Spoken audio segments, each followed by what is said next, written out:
the medicine of Rasulullah sallallahu alayhi wasallam that he mentioned is something known as at-talbina. Have you heard of it before? It's been mentioned in the hadith. It is something to consume. It's found in Sahih al-Bukhari.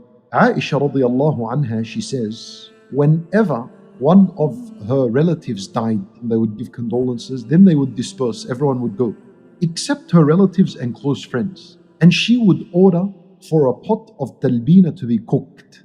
I'll tell you what it is and how it's cooked. Then a tharid would be prepared. A tharid is a popular dish at the time of Rasulullah sallallahu alayhi wasallam. Meat and bread, that's what they would eat. Then she would get this talbina and she would pour it on top of the food.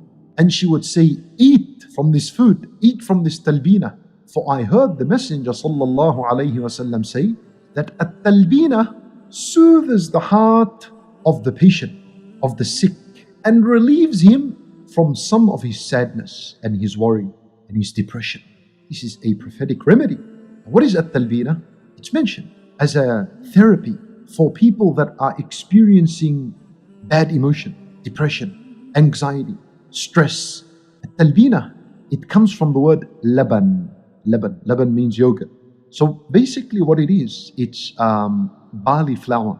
It's 2 spoonfuls of barley flour mixed with 2 cups of milk and some honey for a sweet taste. And it's cooked over a low fire until it's warm, and then you eat it as it is. I did some research and I found this barley flour, it is very high in magnesium. And people that are depressed, often their magnesium levels are low. What talbina is a source that is high in magnesium.